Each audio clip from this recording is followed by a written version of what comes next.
I just wanted to talk a little bit about COPS, where we started and where we are now. So in 1983, some widows, 10 widows to be precise, went to the National Law Enforcement Officers Memorial in Washington, D.C., which the National FOP put on.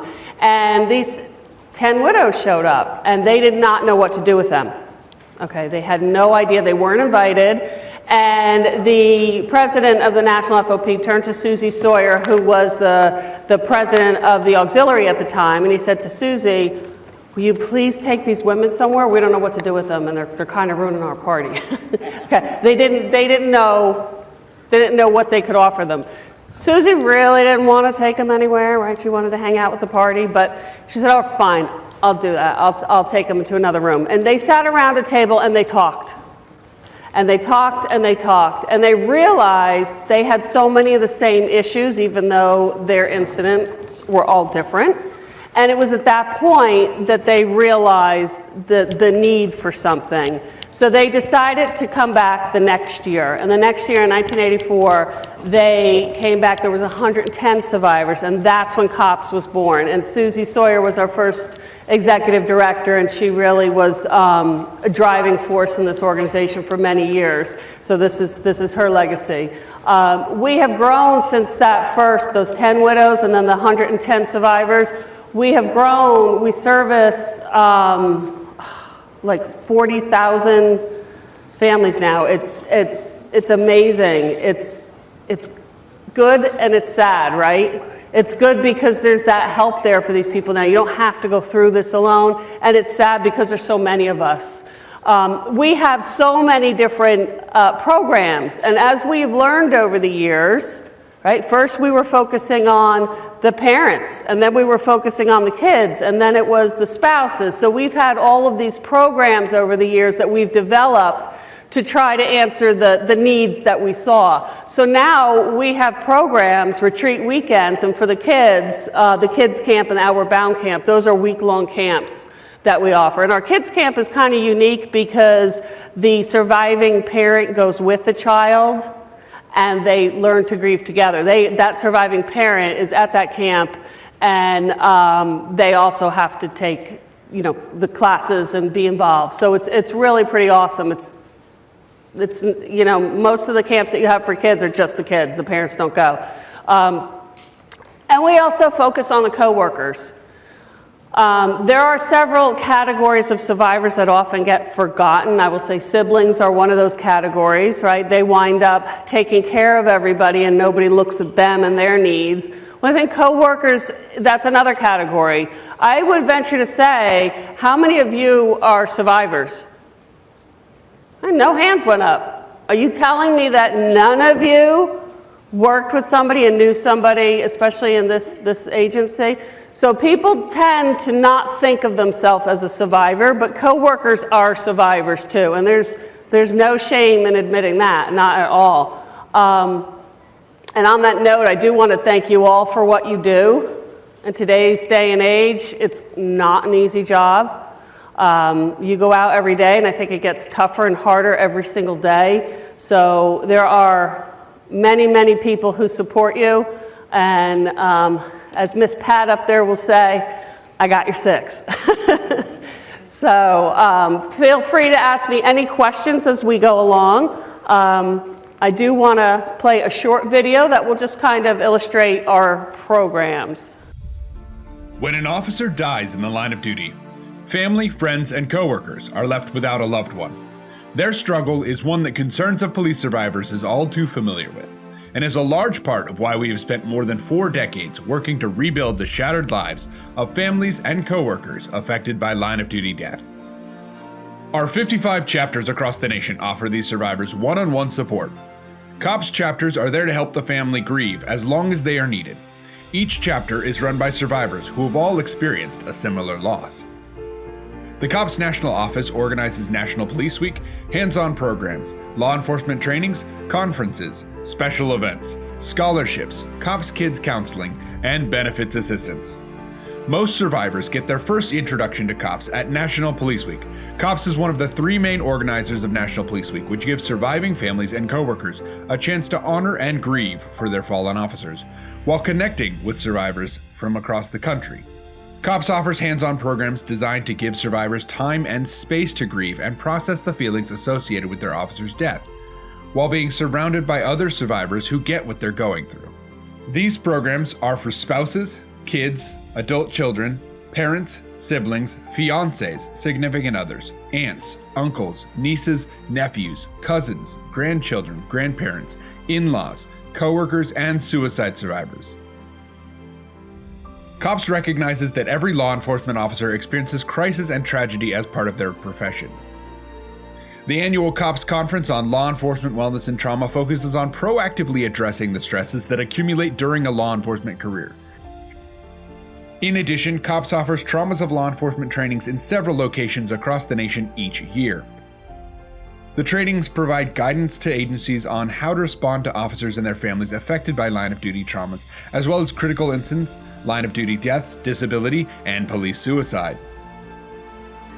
Concerns of Police Survivors holds C.O.P.S Walk fundraisers each year that serve as a way for people to honor their officers and spend time with other survivors in the course of a 2-day, 25-mile walk. Additionally, C.O.P.S hosts special events to foster positive awareness and support of law enforcement officers across the nation. These events are National Law Enforcement Appreciation Day, Project Blue Light, golf tournaments, and the National Blue Blood Drive. C.O.P.S membership is free because the price paid by survivors is already too high. The C.O.P.S family becomes a lifeline that supports many through their healing journey. As a nonprofit organization, a portion of C.O.P.S funding is provided through a grant from the United States Department of Justice's Bureau of Justice Assistance, as well as donations from corporate and individual sponsors. To connect with the C.O.P.S National Office, call 573-346-4911 or visit our website at concernsofpolicesurvivors.org. So you can see it is an amazing organization that has certainly grown to fit every need over the years, and we are still growing. So if you have any questions on the break, we have our local chapter here. Myself, I was a past national president for 3 years, and that is me right there. I know, I haven't changed at all, right? I got to tell you a funny story. I was looking for this picture for this slide, and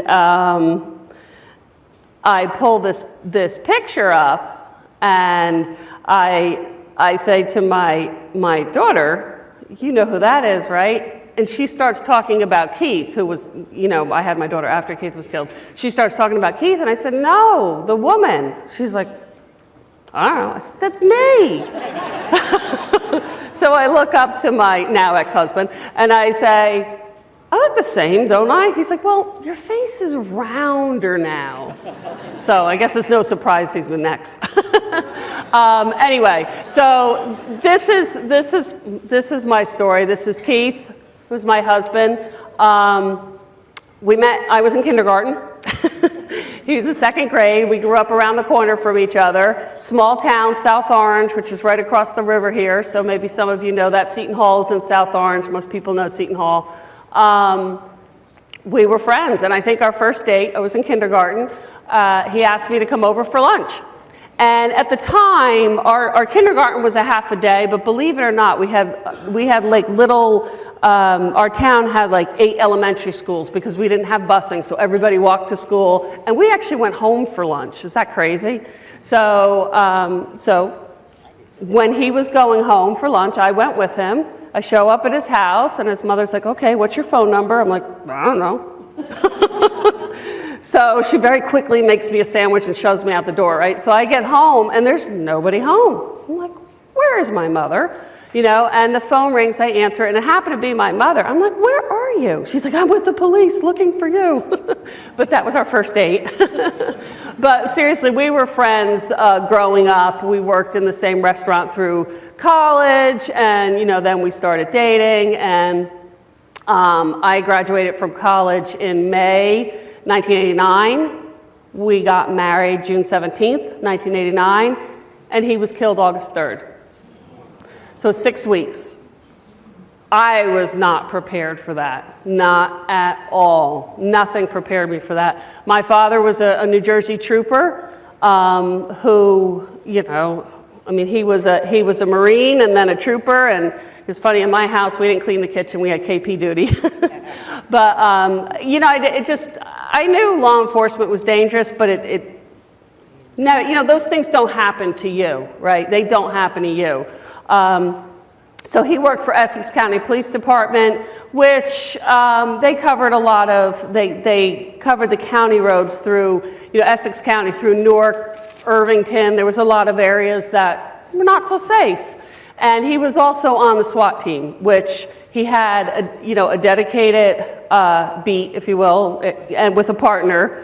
The joke was that when they went through the projects, it was two-man cars because the passenger had to look for the refrigerators that they threw at the police cars over the high rises, right? So on the SWAT team, it was not a dedicated SWAT team. You know, they trained and they went out for specific incidents. They didn't do that 24/7. So on the morning of August 3rd, he left the house at 3:30. And they had a drug warrant in Irvington with the county prosecutor's office. And as he was the first one in, and as they entered the room, there were some suspects on a couch. It was him and another officer. Somebody came down a side hallway and kind of took them by surprise. The other officer panned the room with his finger on the trigger and the safety off, and he accidentally shot my husband. You know, his arms were up. Vests didn't cover this at the time, right? And thank God our equipment keeps getting better and better, you know, so I implore everybody to always wear your vest, give you whatever protection you can get. So he, you know, close range with a shotgun, his lungs and his heart, they were pretty much all lacerated. He died pretty instantly, but they took him off to the hospital. I imagine they did not want him to be part of that crime scene, right? So they worked on him until he got to the hospital and he was pronounced. So then they come to get me. So that happened at 6:14 in the morning. About 10 o'clock-ish, I get a call from his father asking me if I was home, and I'm like, well, where else would I be? You know, and at the time, I just graduated from college. I was still waitressing. I was just about to start. I got in a job with Prudential. I was just about to start that job full time, but I wasn't working yet. And it's funny, the things you remember. Okay, that night, the night before, we went to a Yankees game. It was doubleheader. Then the next day, we were going to have dinner at his parents' house. I was working. He was going to have dinner and then come pick me up from work. His mom was making corned beef, his favorite, and he had his favorite striped shirt in the car to change. These things are embedded in your head, right? These last memories, which is funny because there's some memories that never come back. You just can't recall. So his dad calls me, says, I have to drop something off for Keith. I just want to make sure you're home.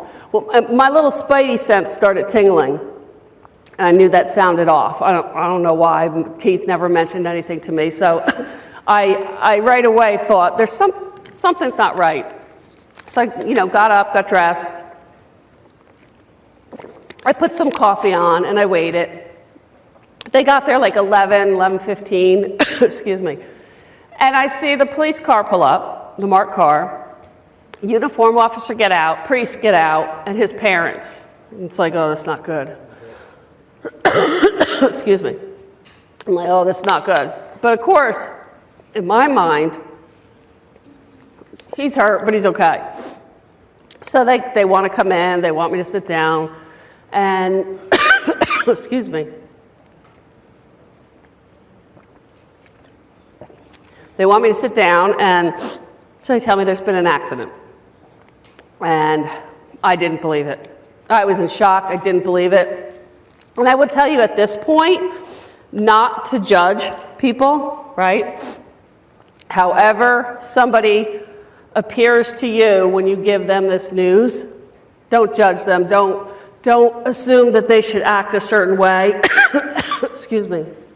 And when they don't, you say, oh, she didn't really care. She didn't burst out crying, right? I'm crying now, right? But I'm not really crying, it's coughing. So I did not believe it. And I said, take me to him. I want you to take me to him. They didn't want to take me. Finally, they conceded. They said, all right, let's go. So I get in the car, and I'm sitting in between his parents in the back seat. And I never forget this. His mother turned to me, and she said, don't worry about the insurance money. We know what Keith wanted. And I thought, money? How can you talk about money at a time like this? Because in my head, he wasn't dead. There was a mistake. They didn't know what they were talking about. And it was just really hit me weird. We were very young, and we had sat down with his parents prior to getting married saying, when we get married, Madeline's going to be my beneficiary, because it was his mom. And they were like, absolutely, that's fine, we understand that, but we thought you had to be married to change that paperwork. Again, young and ignorant, right? He could have changed it any time. He had filled out the paperwork after the honeymoon. We got married, we had a week honeymoon, and he still had a week off. And then when he went back to work, it was midnights. They had a wacky shift. He did two weeks midnights, 2 weeks days, 2 weeks nights. That's how they rotate it. It was awful. So he filled out the paperwork. I watched him. He took it to work, and then I never saw it again. Because when he went back to work, the admin office was closed, so he never handed it in. So his mother brings this up, and I thought, wow, that's really odd. But anyway, we're on the way to go see Keith, or so I thought. They bring me to my in-laws' house, and they leave me there. So they took that choice away from me. And then the interesting thing is that when I got to my in-laws' house, there was already food there from all different places. So I really was the last one to know, which we'll talk a little bit more about when we go through death notification. I can remember while I was waiting for Keith's father to come, calling my mother, and wow, I'm really going to age myself now. A live person actually answered the phone she worked at the health department, and they kept hanging up on me because my mom had already left work because she knew, and they didn't know what to do with me, so they would hang up on me. And same thing when I called my sister at work, same thing happened. So it was kind of crazy, but it was a very hard road for me being a 22-year-old widow. I can remember one of my friends saying, "I know just how you feel. I just broke up with my boyfriend." I wanted to throat punch her. I was like, are you kidding me? Are you kidding me right now? So it was hard for me because not only did I lost the love of my life, right? I felt like I lost my whole future. I feel like I lost my friends too because I cried. They didn't want to be around me, The first time going out and seeing people laugh and have fun, it was like, how can they do that? Don't they know? I mean, Keith's dead. How can they laugh? How can they have fun? So it was very hard for me. And C.O.P.S at the time was a fledgling organization. Okay, it was 1989. C.O.P.S was formed in 1984, right? So it's just 5 years old. I think there were only maybe 2 or 3 chapters at that point. So my first exposure to a line of duty widow was 9 months later at National Police Week. And it was like, wow. These people get me. And it was awesome. It was awesome to be involved with the organization, but they also didn't have all the retreats. And those things came because when we went to National Police Week, we saw the value of what they had, and survivors would go home and start chapters, right, in the local areas because they knew it was needed. I started the chapter in New Jersey, Garden State C.O.P.S. I was a national trustee and, as I said, national president. I mean, life goes on. I've lived a very happy life. I really can't complain. I feel very blessed. Yes, my husband was killed. I think of him every single day, but I feel blessed to have had him in my life, and I've got 3 wonderful kids now. I feel blessed, so life goes on. So I am still involved to be here for you. As my fellow survivors here, right? They're here for you. We're a resource for you. We've been through this. We have fought many battles on behalf of survivors, whether it's benefits or programs. So please don't forget to use us. We're here. You don't have to worry about trying to do all this on your own. And I know a lot of times with the law enforcement, whether it's here in New York or anywhere, it's kind of like you take ownership of your officers, of your survivors, and you close ranks around them, and you don't want to let anybody in. And I can understand that because there's a lot of Fruit Loops out there, right? There's a lot of crazies out there, and you want to be real careful. But cops you can trust.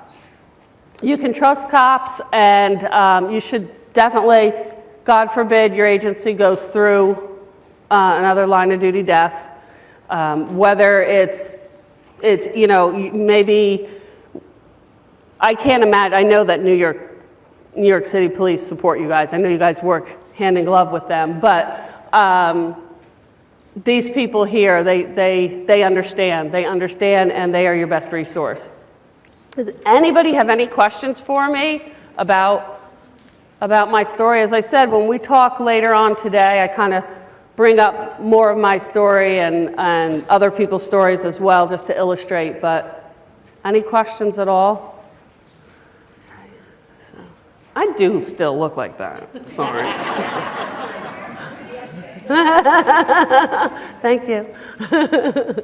It's that 80s hair. Okay, so one of the reasons why you're here today is to look at the general orders your agency has regarding line of duty death. And I think, from time, you might have general orders, right? Or you might not. You definitely should.